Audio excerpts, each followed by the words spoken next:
สบายดีจ้ะพี่น้องปองไปว้าเจอเฮ็ดอีกแล้วพี่น้องไม่ยังเฮ็ดพี่น้อง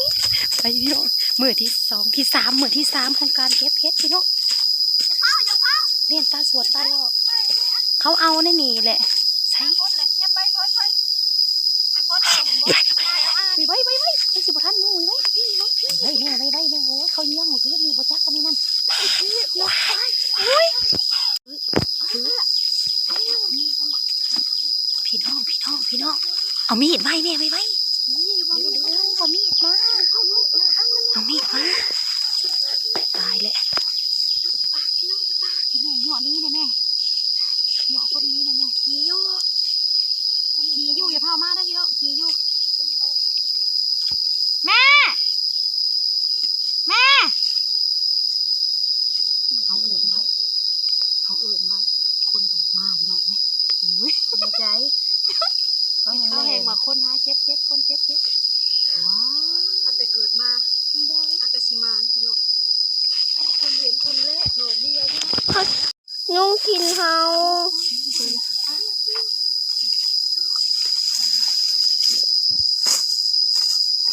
มันออกกระดูกเดือดพี่น้องเลยคะแนนดูก็ได้เก็บอยู่เนาะมันก็ได้กินเพื่อนมาบ้านไม่ใหญ่ควรบางอย่างมาได้บางทีมาหันน่ะเนี่ยมองเขาเอาหน่อยใหญ่ยังว่าตัวเอาบ้านเลยนะพี่น้องมือนี้พาพี่น้องมาเก็บเพชรอีกพี่น้องเอ้ยมือนี้เป็นมือที่สามของการเก็บเพชรพี่น้องมีแต่ดอกใหญ่ๆเกิดนะพอฉันจะไปอีกนี่ไงเอามีดลูกเอามีดจิ้มไว้ใช้มีดนะฝ้าจิ้มไว้นะมีดทั้งหลังน่ะในกระดาษนะพี่น้องสาวๆเขามา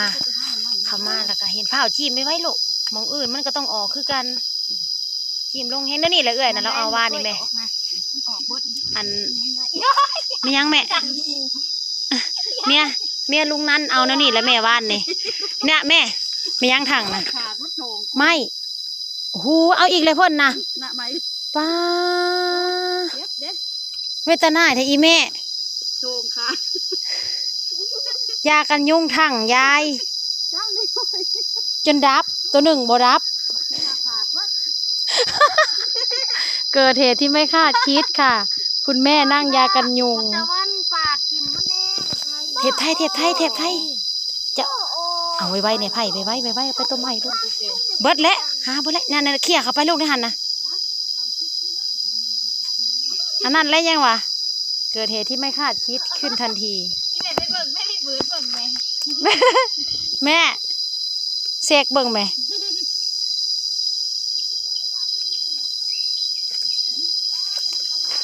เอายังว่ามุ่นมีเบิดมันโทรหาปืนกำลังแหลนบ่ทันดอกฟ้าเอาเขาทางในในลูกมันสีอ่อนเกาะได้ซอยนะออกไปเถอะสิพากันเมื่ออันงานอันนั้นพี่น้องงานศพแต่ว่าตอนนี้อัน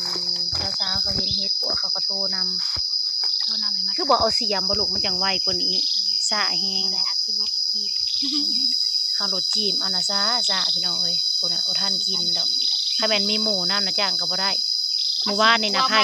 เขาเห็นเขาจีมหมู่บ้านนี่เขาใส่เสียมนะข้าวเดียวหนึ่งเสียมเบิดฮะบ้านนี้ยังมุ่นเบิด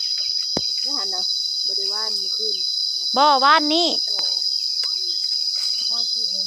เอาเขาพาจะไปหาหมอน่ะเด้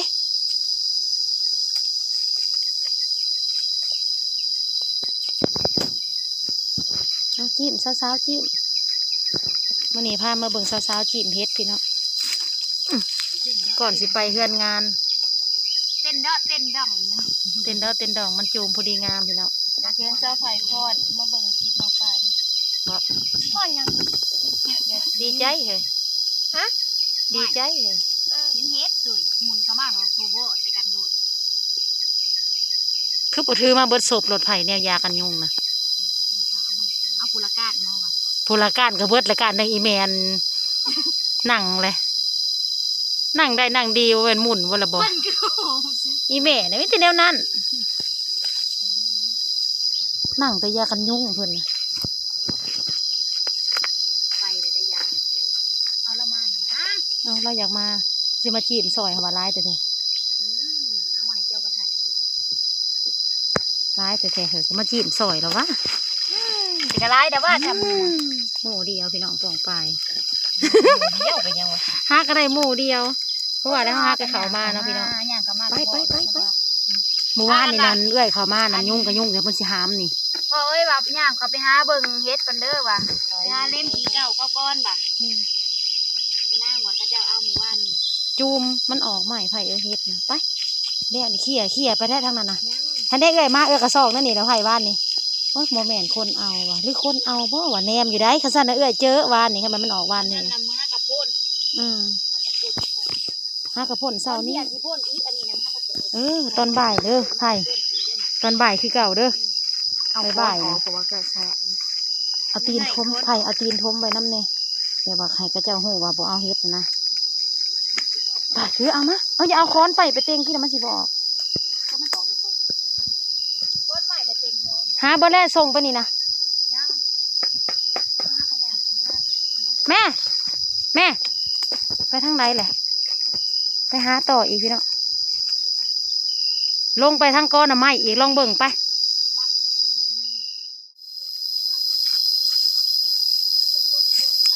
ไปใส่เอามาว่านนี่นะหันแหละลงไปไผเอามันมากับไผอีแม่บักตะวันเข้ามา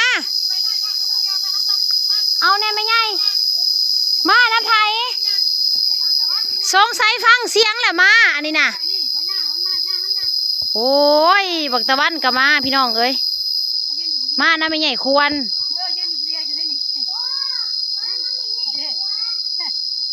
บ่แม่นมันได้ยินเสียงปากไม่ใหญ่ควรเข้ามาแล้วมันละเข้ามานำเขามันเคยมาวานนี่ก็มาบ่แม่นมือซื้อนั่นเด้มือแรกๆนะ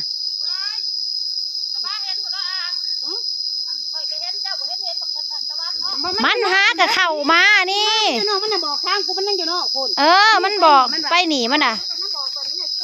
ไปนี่มันว่ามันอยู่นอกคนได้หมด จะสิไปใช้ยายนี่นะ นี่เขาเอามานั่นเลยนะ มันย่างจนหอดไม่ใหญ่ควร มันเข้ามา เฮ้ได้แล้วยาย ไม่ใส่ ยายควรได้แล้ว มันมาก็ไป ได้ยังเจ้านะจะมาแต่ใช้เลาะมาแต่หอดใช้ ต้องมาแต่เอาได้ใช่นี่นะเอาได้ข้างขวยพอได้ข้างคำดอกบ่นเอาวันแล้วก็เป็นนั่น อีแม่เข้ามาเองใช่ป่ะเป็นทนายถือปากปกติ ไปผู้พันคนนั้น ไปสิได้สิเมื่อไปงาน ได้เอาหลาน นั่นไปถิ่มผี ผีใส่เย็ด ถิ่มพ่อใหญ่โซ่ขางเฮือนน่ะเด้ เพื่อนใส่โอ้แต่พ่อกายไปเมื่อก็จะเห็ดยังนะบ่อนอัน พ่อครูแปลงน่ะเด้ไปออกแม่ออกพาร้านออกไป บ่มีดอก อาหารยุบๆอยู่เองว่ามีหมู่เดียวเท่านั้นแหละไปออกเขาหาเล่มเอาขี้เก่านั่นแหละ เอาเต้นมาตั้งได้ โอ้ยแม่น้ำให้มันย่างเองแม่อย่าจูงมันย่างเองดีกว่า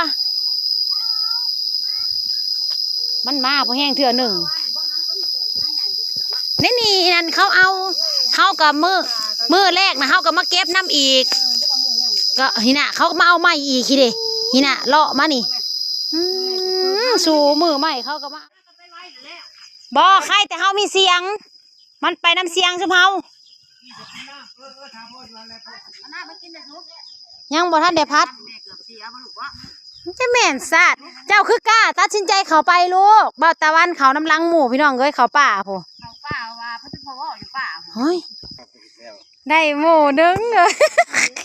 ยายแก้วป้าจุ่มให้กูมือน้ำสู เห็นกันมาเมื่อนี้เลยไปเห็นในหัวโพนต่อมันตรายกระโดดในของงูตรายบ่นั่งบ่นั่งลายเดียวเรือเขาจะเอา เรือเขาเอาได้นะก็ดีนั่น นั่ น่ะ งบ่ว่าเขาจอบอยู่เลยนะสู จอบอยู่เรื่อยเด้อตอนบ่ายนี่ก็ออกอีก เขามาหากระโพดของเฮา ผัก อะไรพี่น้องเอ้ย มันทางออกมองใหม่ไปเรื่อยเด้แม่ วันนี้น่ะซื้อ50เอาบ่ออกมานี้เขาเอาอยู่แค่หมูไว้ เออ แม่มีดอกน้อยๆนี่วันนี้เขาซื้อน้ำจุ่มค่ะพัดกิน กับปั้นกันเถอะไว้แกงให้เขาแกงอยู่หน้าน้ำอีแม่ก็เอามาโฮมใส่ครับตัวนั้นลงวัดแม่ มาน้ำหมู แม่ เอาพื้นเฮ็ดแล้วลิ้วโลดพี่น้องเอ้ยอันนี้กับผู้โทรรายงานจะซื้อพวกให้ได้ดีใจ โทรรายงานปัดโทร เอื้อยผู้ก็ลิ้วโลดก็เฮ็ดหลายแล้ว ไล่ แต่ว่ายังเฮ็ดตัวนั้นพอได้ถ่ายสบายซ้ำนี่นะนั่นแหละหลายเนาะ ไล่เหอะคงแนวเยื่องมาอันยี่ใส่ไปกับเต็มพื้นหอยหอบ เออตัวมันก็มันสิได้ตัวหาก็ออกนะตัวมันออกก่อนกับเขาเอาไปเบิดออกมาแล้วพี่น้องเอามาดูสิได้เยอะเท่าไหร่ อะไรแม่งามเบิ่งมาดอกงามใส่ดีกว่า ได้เครื่องกระตาน้อยพี่น้อง เอาเนี่ย น้องดาวผลคืองามเลยผล เอา งา นี่ มแล้ว เอากูสิแต่งโตไปงานเนาะ ยังแต่เอื้อย ไม่ทำจังใส่ผัวแบบนี้ ป้าน่าจะได้แบบใดเอามาเบิ่งดู เอาอันตัวเถาให้ อยากได้ผัวแบบนี้ลุงดอนชัดๆแบบนี้สูงขาวยาวอาดลาด พี่ดอนบอก พี่ดอนจะหายไปใส่เลยพี่ดอนว่าสิ พี่ดอนไปไหนติพี่ดอนว่าสิเลี้ยงทุเรียนติไว้ถ่ายกินเอาคนแอปพี่น้องแอปโอเคพี่น้องเดี๋ยวจะมีข่าวบ้านกันเด้อเพื่อนงานไปงานข่าวดำพี่น้องเลยฝากกดไลค์กดแชร์กดติดตามเป็นกำลังใจให้พี่น้องเด้อออกมาแต่ป่าหาเห็ดพวกนี้นะอันนี้ ไปวะไม่ต้องซ้ำเขาดิ นั่นไม่ใหญ่